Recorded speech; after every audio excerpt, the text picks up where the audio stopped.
Hello, I'm Alan, welcome to the Guitar Shack.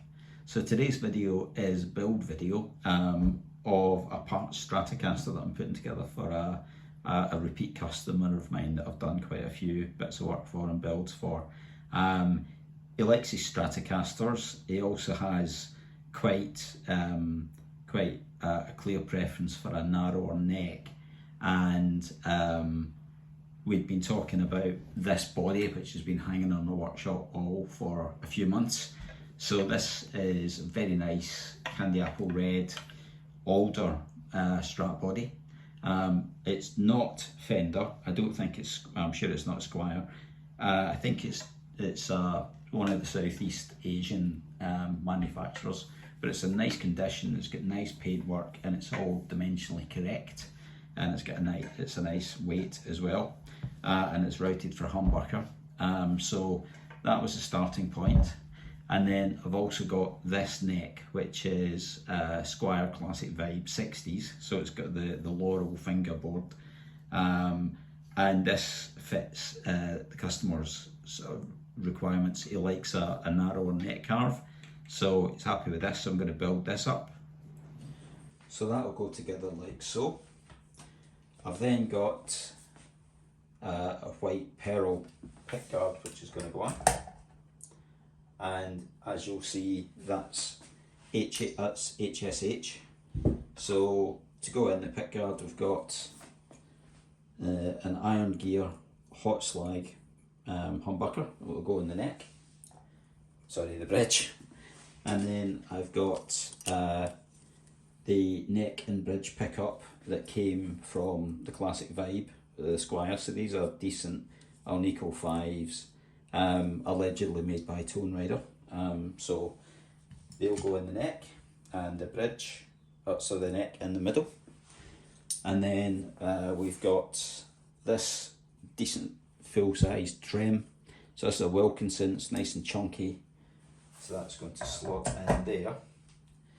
And then I'm going to get various components to go in it. So I've got a push-pull to split the humbucker. I've got a couple of 500k pots and a switch. And then I've got some resistors so that I'm going to put resistors on the single coils so that when they go to the volume pot they see a 250k pot instead of a 500k pot, which will stop them from getting too shrill, but it'll mean that the humbucker sees the full 500 and is gets a full tonal range as a result. So here is the wiring. This was slightly experimental, so I didn't film it. So basically we've got the two single coils in the neck and the bridge. We've got the Hot Slag Iron Gear, which is a very hot, I think it's 14k humbucker, splits down to about 7.5. So that then runs through. We've got it split on here on a push-pull, push-push actually. I don't like push-pulls in a Strat, the knobs are the wrong shape. That's then on 500k pots for all three, and 22 or 0.22 capacitor.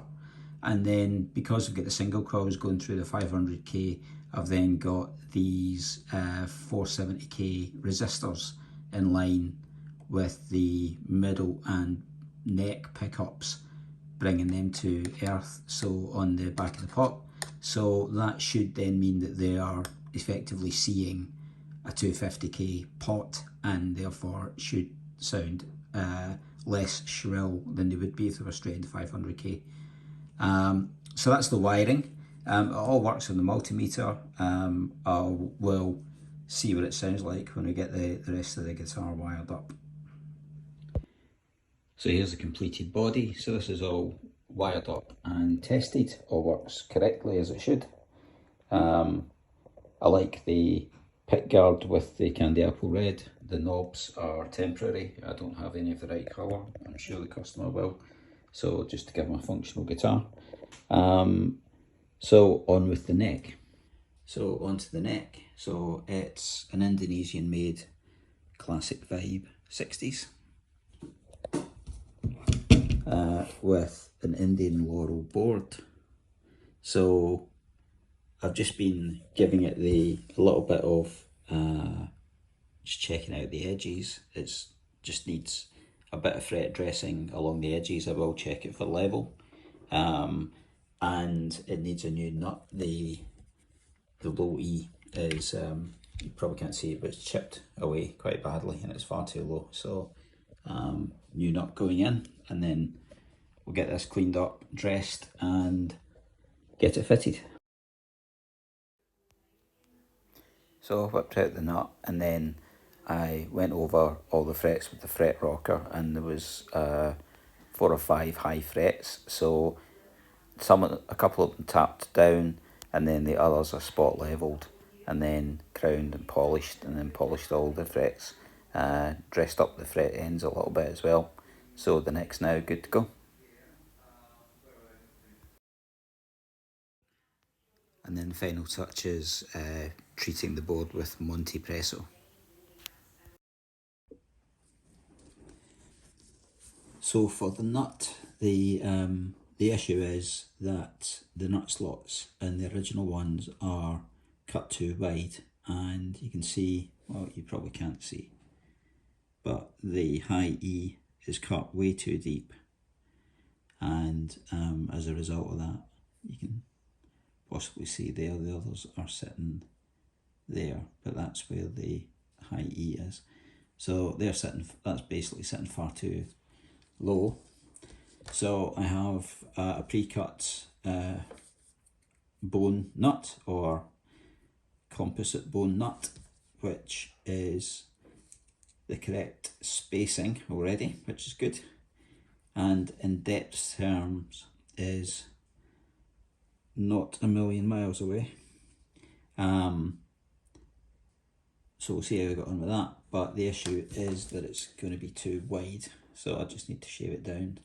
So the original was 2.9 mil, 2.75 mil, and then that's 3.4, 3.4. So basically I need to get some sanding done to get this depth of nut down to this depth of nut so that it fits in the slot.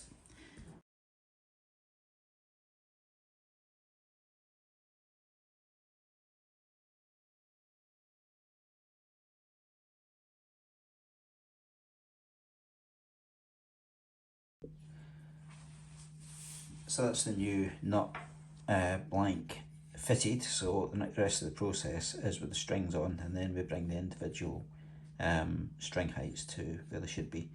So let's do that.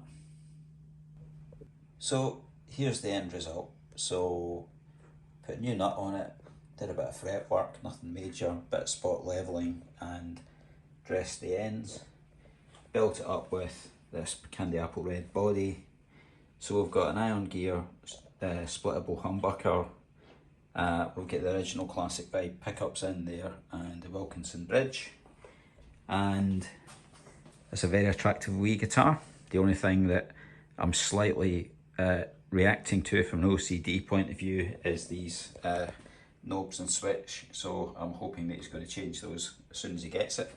But this will be my last video for a while. This is my last guitar to go out of this workshop before I take it all apart and transfer it, because I'm relocating to Norfolk.